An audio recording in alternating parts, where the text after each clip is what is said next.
La probabilidad de que usted haya sido instruido en el tema que hoy vamos a abordar y que a pesar de esa ayuda usted no haya captado todas las implicaciones de este tema, esa probabilidad es bien, pero bien alta. Aún más, me atrevo a decir que podríamos llamar a esto el secreto mejor guardado en la Biblia. Y desde luego lo de secreto con todo el sarcasmo posible. Se los demostraré. Si pregunto a quemarropa a algunos de ustedes, ¿qué ideas vienen a su mente si advierto que el tema que voy a abordar es la mayordomía? Sé que ustedes tendrán respuestas como estas. Entre otras, hablará sobre la administración de la iglesia, o quizás sobre la responsabilidad de diezmar. Y temo que algunos de ustedes también pensarán cosas como: ahí está otra vez, va a pedir dinero. ¿No se dan cuenta estos predicadores de que yo no ayudo porque no tengo tanta necesidad espiritual? Y el tema con el que sale en plena Navidad. Pues bien, cosas como esas creo algunos de ustedes dirían. Alrededor de esto me hago algunas preguntas que ustedes pueden ayudarme a responder. Me he fijado en los grados del colegio en donde están los más pequeñitos. Me he fijado porque disfruto mucho cuando las profesoras en la mañana están dándoles dinámicas para aprender a controlar los movimientos de sus cuerpos. Y ellos tienen algunas coreografías, saltan, hacen movimientos, tratan de usar la mano derecha, la izquierda, y disfruto tanto ver a esos angelitos ahí. Y después se quedan en esa área de juegos compartiendo su tiempo, y algunos de ellos traen juguetes de casa. Y me he fijado cuán egoístas son esos angelitos. Se pelean por los juguetes, no quieren compartirlos. Y las profesoras siempre están insistiendo: comparta esto. Les pregunto, ¿quién cree usted o dónde cree usted que estos niños habrán aprendido a ser egoístas? ¿Venían ya con ese sentimiento? ¿Nacieron egoístas? ¿Dónde aprendieron a ser egoístas? ¿Seguros?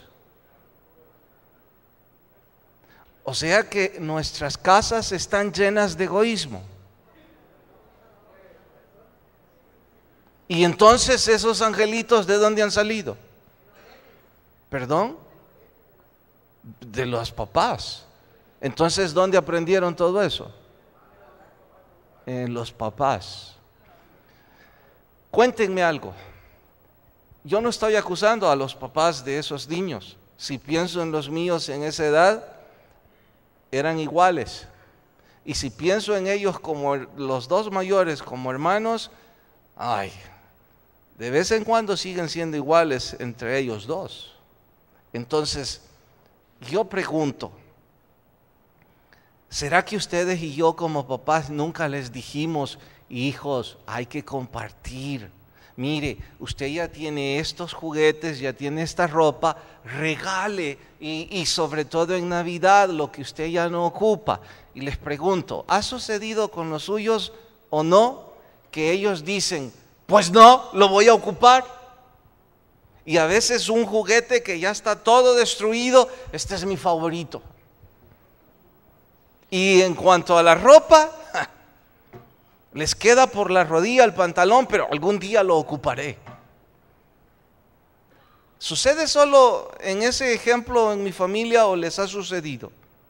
Les ha sucedido, ¿verdad? Entonces, ¿cómo es posible que yo digo que les he estado enseñando a no ser egoístas, pero son egoístas? Antes de que me respondan, voy a hacer la siguiente pregunta. ¿Dónde hemos aprendido los cristianos adultos? Hoy ya no hablo con los niños. ¿Dónde hemos aprendido los cristianos adultos a ser egoístas en cuanto a nuestros diezmos, nuestras ofrendas y nuestro tiempo? Porque les pregunto, ¿están todos siendo muy fieles con la administración de sus diezmos, su tiempo y sus recursos? ¿O han estado siendo egoístas y han compartido lo que han querido compartir? Si acaba el 2011, tiempo de inventarios, podemos revisar cuántas horas le dedicamos a Dios en la semana. Podemos revisar cuántos meses del año pagamos a Dios nuestros diezmos. De no haber sido así, ¿soy yo un exagerado si digo que hemos sido egoístas? Entonces me estoy exhortando a mí mismo y me digo, ¿no será que tus hijos aprendieron el egoísmo de tus propios actos? ¿No será que todos esos niños aprenden a no compartir al ver en sus casas a sus padres no compartir? Bueno, ustedes respondan. En nuestro sermón de hoy vamos a estudiar el secreto mejor guardado en la Biblia. Y ese es el título para nuestro sermón, el secreto mejor guardado. Vayan a Malaquías capítulo 3. Malaquías capítulo 3. ¿Dónde está? Ahí en la Biblia. Antes de Mateo. Malaquías capítulo 3. Si lo encontraron, por favor, se ponen de pie. Malaquías capítulo 3. ¿Listos? Vamos al verso 6. Y dice, porque yo Jehová no cambio, por esto, hijos de Jacob, no habéis sido consumidos. Desde los días de vuestros padres os habéis apartado de mis leyes, y no las guardasteis. Volveos a mí, y yo me volveré a vosotros, ha dicho Jehová de los ejércitos. Mas dijisteis, ¿en qué hemos de volvernos? Él responde, ¿robará el hombre a Dios? Pues vosotros me habéis robado. Y dijisteis, ¿y en qué te hemos robado? Él responde, en vuestros diezmos y ofrendas. Oiga esto que grave. Malditos sois con maldición, porque vosotros, la nación toda, me habéis robado. Traed todos los diezmos a la alfolía y alimento en mi casa. Y probadme ahora en esto, dice Jehová de los ejércitos, y no os abriré las ventanas de los cielos y derramaré sobre vosotros bendición hasta que sobreabunde. Reprenderé también por vosotros al devorador, y no os destruirá el fruto de la tierra, ni vuestra vida en el campo será estéril, dice Jehová de los ejércitos. Y todas las naciones os dirán bienaventurados, porque seréis tierra deseable, dice Jehová. Hasta ahí leemos y oramos. Señor, por favor, lleva instrucción a nuestras vidas y que la edificación de tu Espíritu nos abrace. En tu nombre oramos. Amén. Pueden tomar su asiento. No estoy convencido de que la mayoría de los cristianos entiendan la definición de la palabra mayordomía, y creo que cuando escuchan el término piensan que se hablará en forma exclusiva sobre dinero. Pues bien, en una iglesia como esta, si sigue con el espíritu que hasta hoy ha mostrado de innovar en ministerios de evangelismo, de edificación y cosas como esas. Seguro, siempre se necesitará dinero, pero deben entender que este estudio no tiene que ver con pedir dinero. Ni he tratado de poner de una forma agradable una requisición financiera, en lo absoluto.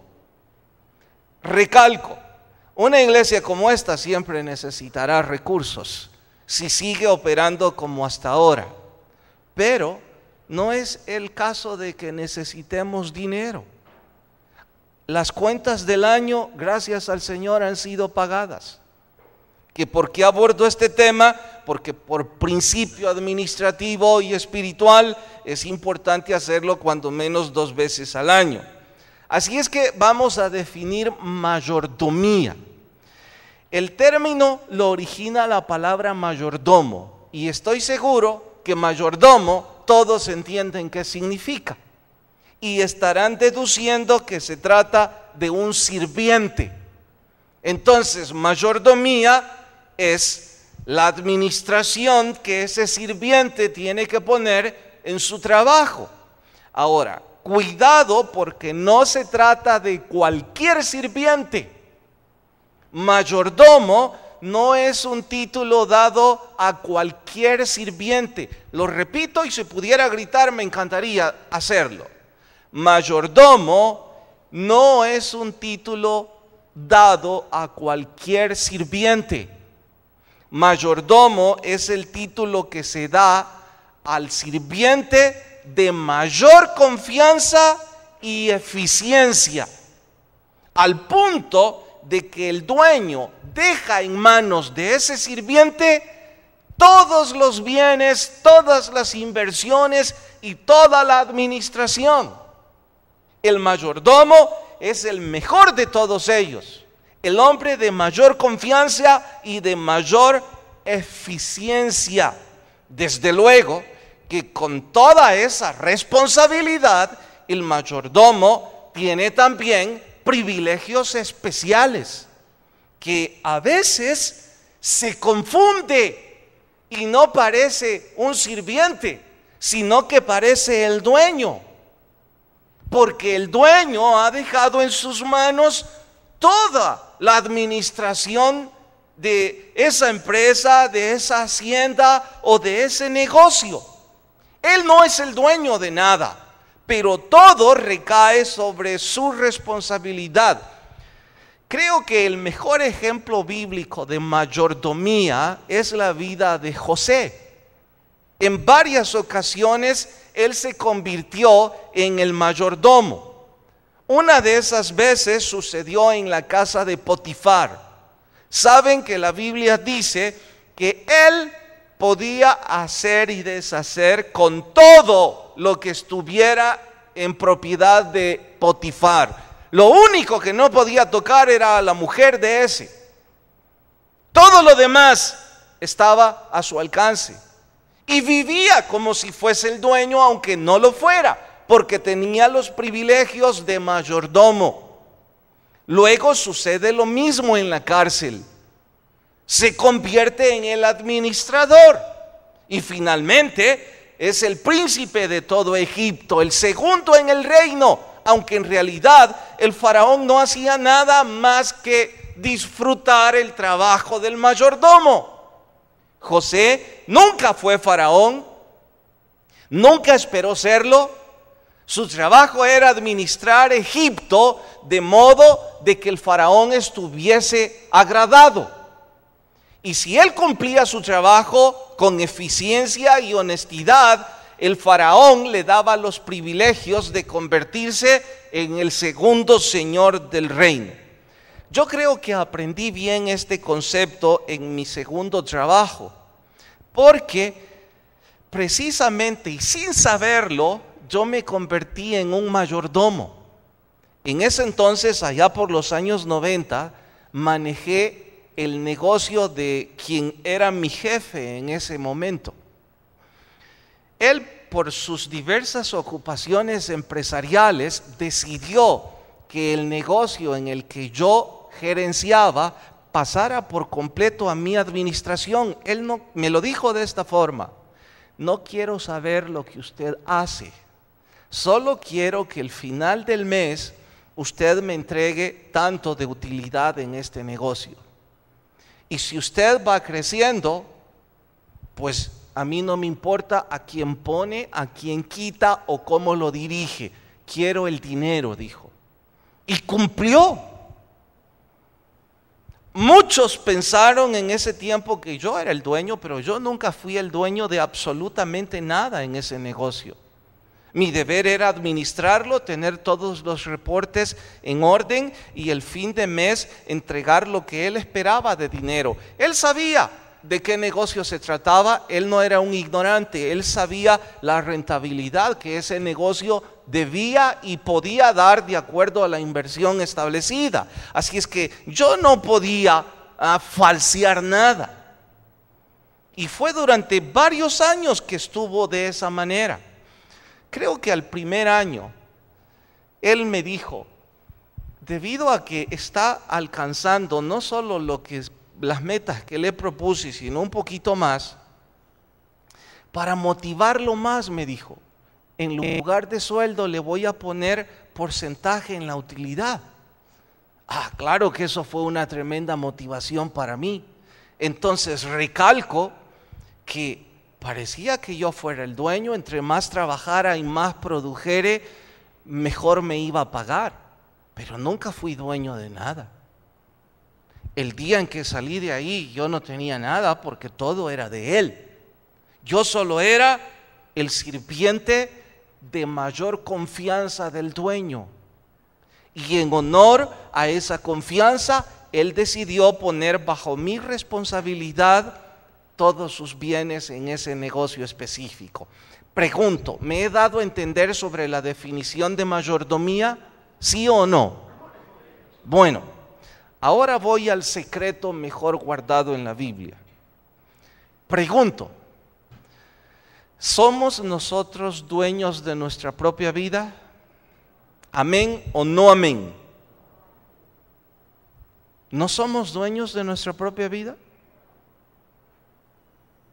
Hermano Mendelssohn, ¿quién es el dueño de su vida? ¿Seguros todos que Dios es el dueño de nuestras vidas? Entonces, ¿qué somos nosotros de nuestra propia vida? Solo somos mayordomos de nuestra propia vida. ¿Está claro eso?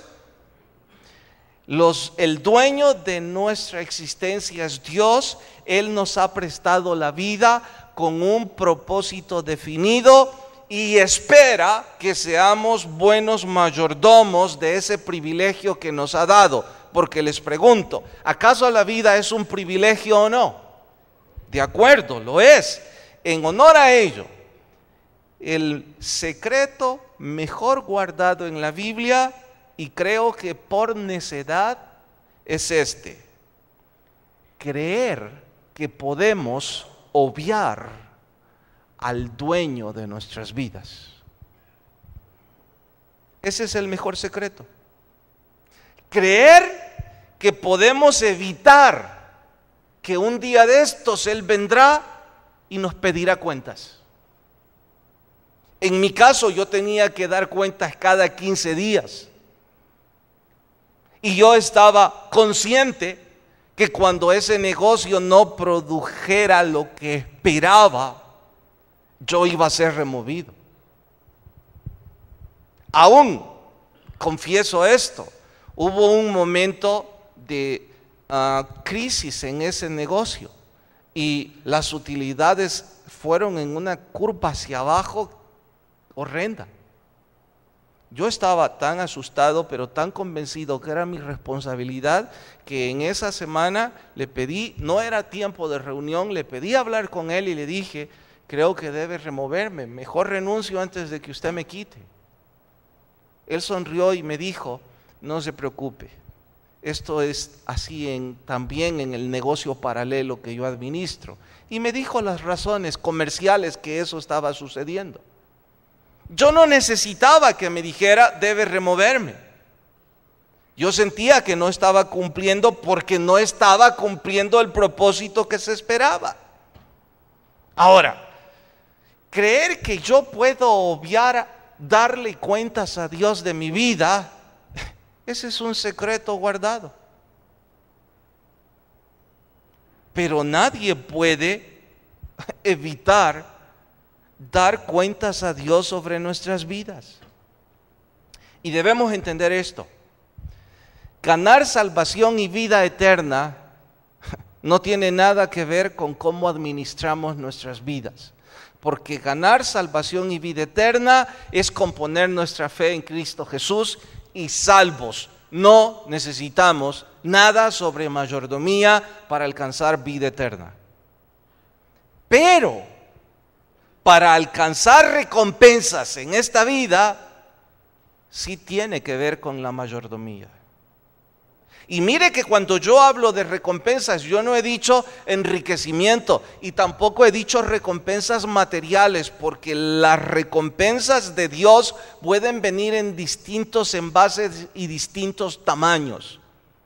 Yo solo dije que si yo soy un mal administrador de mi vida, yo no puedo esperar que el dueño de mi vida diga, voy a recompensarte por tu necedad. Voy a darte un premio porque mal administras tu vida. No puede ser que pensemos de esa manera. Y muchos lo mantienen esto como un secreto porque piensan que no es importante. Es muy importante. Porque en consecuencia de mal administrar nuestras vidas, pues nos estamos privando de distintas bendiciones de Dios. Y recalco, no tiene que ver esto con prosperidad económica, no necesariamente.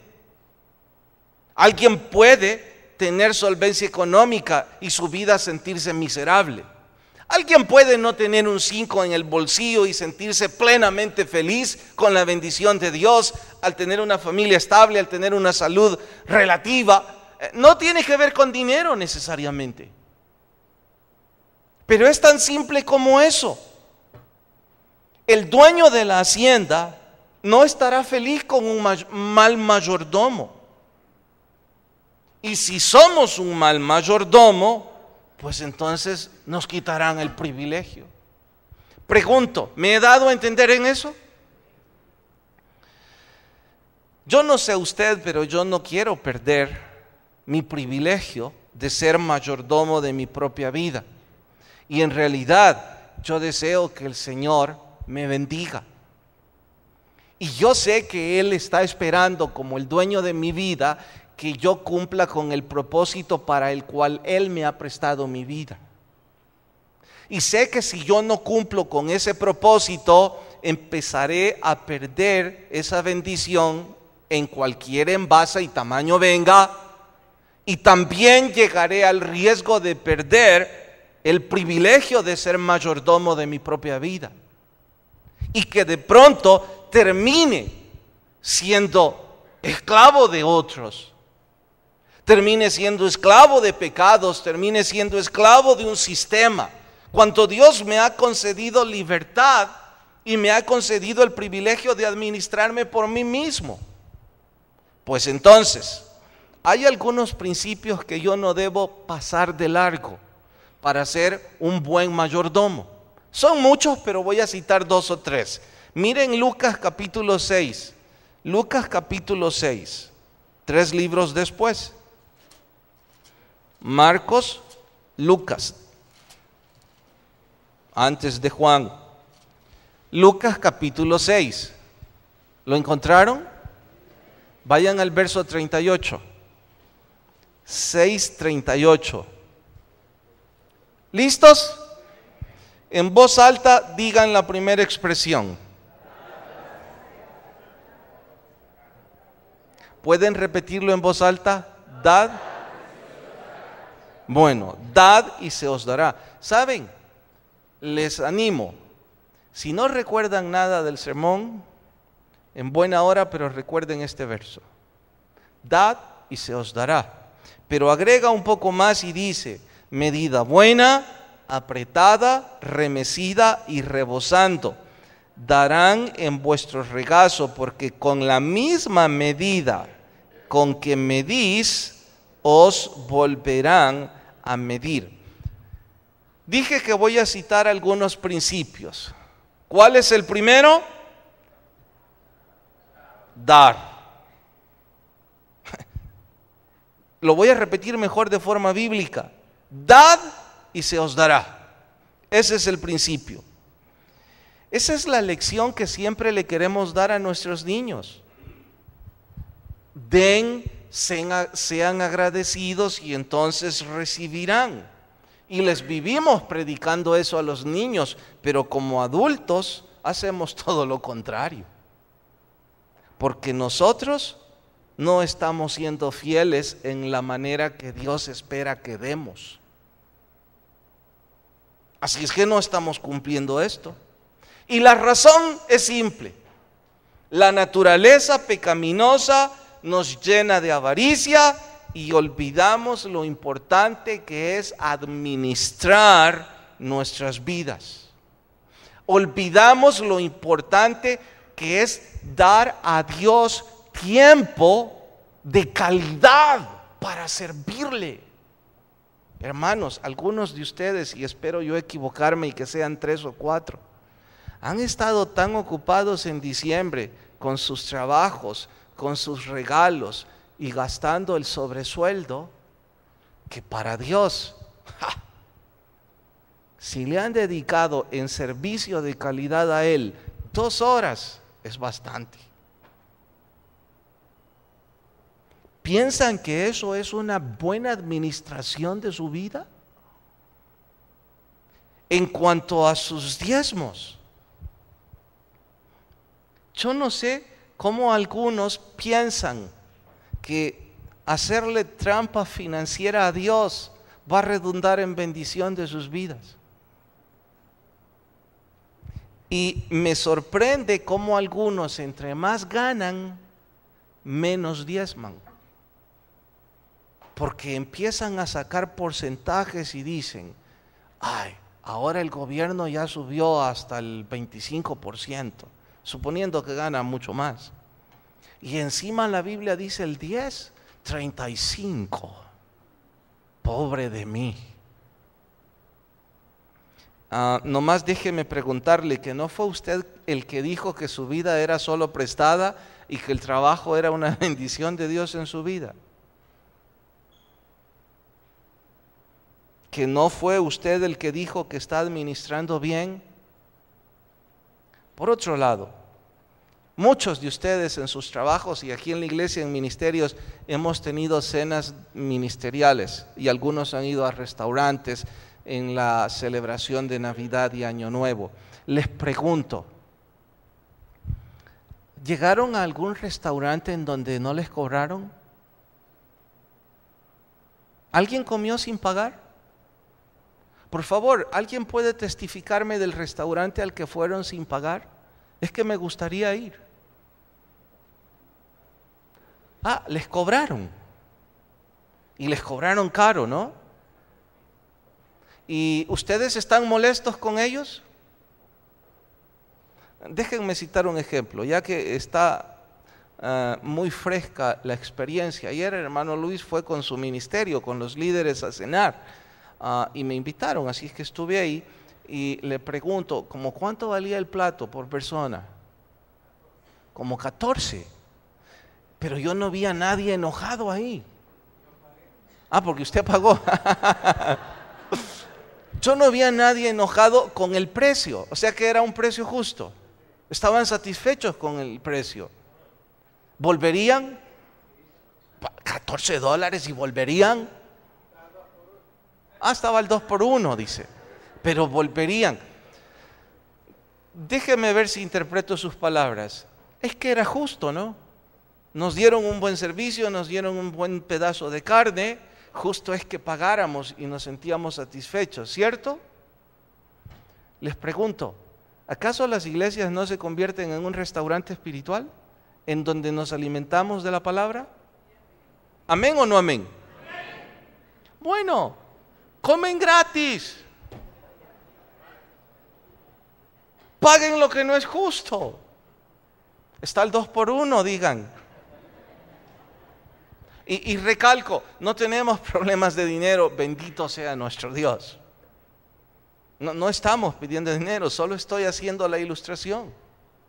Vinimos, nos alimentamos, fue una atención buena, hubo acomodación, los hermanos nos ayudaron con el parqueo, vimos una presentación en la vía, nos nutrimos espiritualmente, pero no queremos pagar. Voy a repetir el principio: dad y se os dará. En temas como estos los veo tan serios y no veo que nadie diga: siga, pastor, siga. Siguiente principio. Medida, mejor la leo porque es un poco complicada. Buena, apretada, remecida y rebosando. Tuve que ir a buscar qué era todo eso. Y descubrí que nuestro Señor ocupa la imagen del grano porque era algo así como la moneda representativa en ese entonces. El grano vertido en un saco. Está diciendo que debe ser la medida correcta y que el grano debe estar bien apretado. Porque encontré que en esos sacos algunos lograban espacios vacíos que daban volumen pero no la medida correcta. Entonces ellos falseaban la medida y por eso Jesús dice en la medida correcta, apretada y rebosando, dice. Bueno, eso es retóricamente. La interpretación para mí como mayordomo de mi propia vida, el Señor me dice: mire, usted debe dar la medida correcta a su Dios en cuanto a su tiempo, en cuanto a su dinero, en cuanto a lo que Él espera de usted. Deje de estar falseando información. Mi jefe terrenal jamás habría aceptado que yo falseara información. Y como él era el experto, él era el conocedor, él conocía todos los rincones. Él no necesitaba pasar 5 horas en mis reportes para detectar información falsa. Él sabía las áreas críticas en donde sus ojos se ponían y podía deducir cualquier cosa. Conocedor yo de eso, yo sabía que no podía ni en broma falsear información. Eso en cuanto a mi jefe terrenal. ¿Cómo es entonces que ahora se me ocurre intentar falsear información con mi Creador, con mi Salvador? No puede ser. Él me dice: da la medida correcta, apretada, me dice, no dejes espacios vacíos que después redunde en que estás administrando mal lo que Dios te ha dado. Y algunos, Dios incluso les ha bendecido económicamente más de lo que esperaban. Y a pesar con toda esa bendición, conforme el tiempo más les hace crecer, menos fieles se vuelven. Y deben estarse preguntando: pero ¿y entonces por qué Dios los deja seguir creciendo? ¿Recuerdan el sermón del domingo? ¿Recuerdan? ¿No? ¿Nadie recuerda? ¿Cuál era la expresión? No la recuerdan. La repito. Algunos siguen creciendo y no están siendo fieles en la forma de administrar, no están siendo buenos mayordomos. Y entonces yo digo: pero este está haciendo malas cosas, no es un buen mayordomo, pero sigue creciendo. ¿Qué dijo Jesús? Que a ti. Pero eso no significa que el dueño de todo no está consciente de eso. Y como a mí no me preocupa lo que el dueño hará con la vida del otro mayordomo, me debe preocupar lo que Dios hará conmigo. En cuanto a rebosar, significa que rebalse y que sea con gozo. Que lo que usted hace, lo haga con la actitud correcta. ¿Y cuál es la actitud correcta en cuanto a lo que yo voy a dar a mi Dios? Hacerlo con gozo, con gratitud. Yo por eso no entiendo, pero no entiendo a los servidores de esta iglesia que siempre se están quejando, murmurando y hablando en mal. ¿Qué están haciendo aquí? Si servir al Señor debe ser servirle con pasión, con gratitud, con gozo. Disfrutar lo que hacemos. Y de la misma forma lo que damos.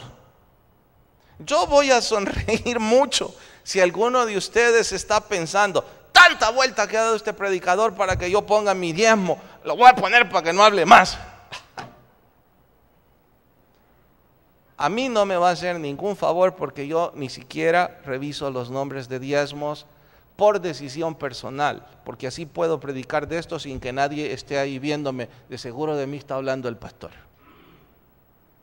Para mí, usted es un gran diezmador, porque como eso es entre usted y Dios, ¿qué a mí lo que usted está haciendo? Pero si usted lo está haciendo de esa forma, ¿por qué cree que el dueño de su vida va a estar agradado cuando usted lo está haciendo de mala gana?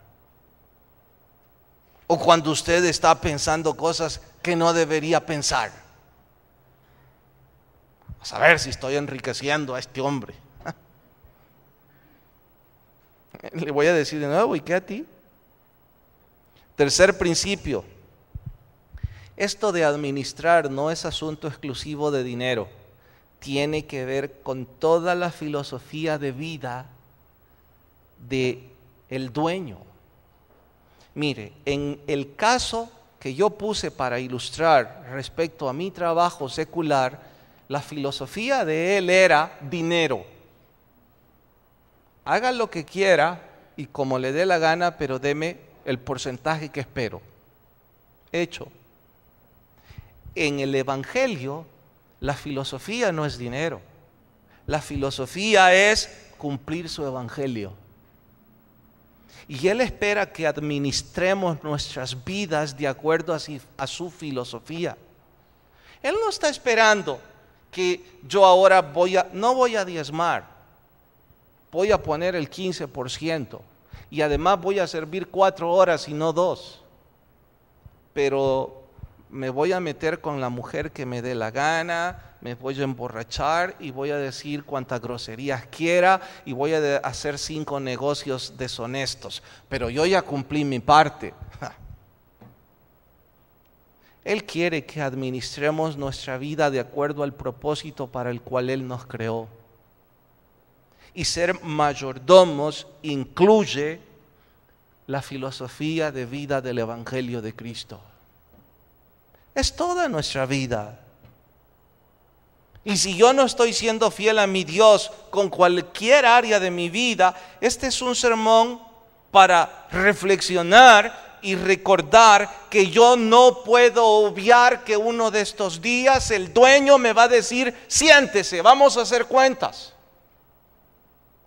Y no queremos salir con tremendos faltantes. No queremos salir con faltantes como esposos, porque Dios nos va a poner en el sitio correcto y eso va a significar tremenda reprensión. No queremos salir con faltantes como padres, como administradores en las finanzas, como servidores en la iglesia. Entonces hay que empezar a administrar ya. Y como último principio, por nuestro tiempo, mójese los pies. Es otra forma de ilustrarlo. Si usted nunca entró a una piscina de aguas termales y azufradas, se ha perdido de un gran privilegio ecológico. La primera vez que yo me acerqué a una de ellas, no me agradó en lo absoluto. Le cuento, En uno de los centros de retiros de Calvary Chapel en el sur de California, está rodeado precisamente de esas, son jacuzzis, pero de agua azufrada natural. Son aguas termales, pero son tan azufradas que a varios metros el olor es desagradable. Y además de desagradable, están tan calientes que parece que están hirviendo. Cuando terminamos las conferencias de la noche, todo mundo ahí que conoce, eso es un privilegio que no se pueden perder. Y todos iban como a las 11 de la noche con su toalla, y entonces hay que hacer lo que los demás hacen, ahí iba yo también. Y cuando vi, yo no me quería meter porque estaba casi hirviendo. Entonces les cuento lo que hice, despacito, así con el pie, poquito a poquito, y el que iba conmigo me dijo, y metiéndote poco a poco, cuando ya estés sentado no vas a querer salirte de aquí, dijo. Dicho y hecho, es algo tan relajante, es algo tan delicioso, y algunos dicen que hasta medicinal. Es un privilegio fabuloso. ¿Que por qué le ilustré? Pues ahora le digo, intente ser fiel a Dios en la forma de administrar su vida. Mójese los pies. Si usted dice, no puedo, no quiero, no me gusta, inténtelo. Empiece con el primer paso. Y en cuanto a diezmo se refiere, les cuento que este es el único verso en la Biblia en donde Dios da permiso de ponerlo a prueba. Todo lo demás en la Biblia es por fe. Pero esto es, probadme ahora en esto. Él da el permiso de probarle. Yo no le estoy diciendo que esta es mi invención, le estoy diciendo que la Biblia enseña que usted puede probar al Señor, y por eso le digo, mójese los pies. Y le digo con mayor fuerza, si el Señor le falla, no lo vuelva a hacer. Ahora, no olvide que el Señor no está prometiendo que lo va a volver rico, ni que le va a sacar todas sus deudas. El Señor ha prometido bendecirnos, y la bendición viene en distintos tamaños y distintos envases. Y muchas veces la bendición no tiene nada que ver con el dinero, porque pobres aquellos que ahora tienen dinero para irlo a gastar como quieran, pero no tienen con quién gastarlo. Y benditos aquellos que no tienen dinero, pero tienen personas que los aman y que los hacen felices. No tiene que ver con dinero. Y por eso le desafío, pruébelo.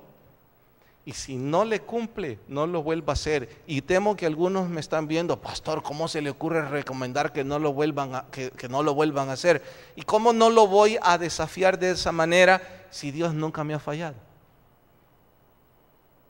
Y nunca he oído que alguien diga, yo me mojé los pies y Dios me falló. Así que tengo la libertad y el privilegio de decirle, oiga, no crea que usted puede evitar que Dios venga a pedirnos cuentas una noche de estas. Así es que, como en esa noche no queremos salir con faltantes, lo mejor es empezar a ser buenos administradores. Y el primer paso es mójese los pies y empiece a honrar al Señor y vea su mano sobre usted. Vamos a orar. Señor, gracias por tu palabra y lo que esta significa en nuestras vidas. Por aquellos que todavía no han experimentado la bendición de Dios en sus vidas, por creer que no pueden administrar sus tiempos, sus talentos o sus diezmos, que han estado dando medida no correcta y que no lo han hecho con gozo. Te ruego, Señor, que ministre sus vidas y que tu Espíritu les hable ampliamente para que ellos puedan reflexionar y mojarse los pies, dar ese primer paso. Pon en nosotros ese corazón, Señor. Y si hay personas sin Jesús, te ruego toques sus vidas y que ellos puedan abrir sus corazones a ti. Sé que esto es un culto dirigido a los ya salvos, pero quizás Dios en su plan maravilloso quiso hablarle a usted que aún no conoce al Señor para que abra su corazón a Jesús. Y si ese es el caso donde está, levante su mano en señal de recibir a Cristo y déjeme orar por usted. La baja de inmediato, nadie le va a pasar al frente y nadie le va a aplaudir. Dios y usted.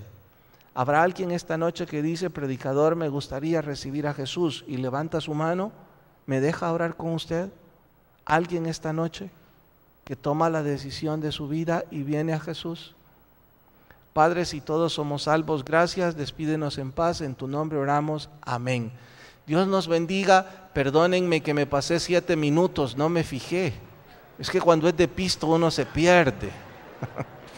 Que la paz de Dios vaya con todos.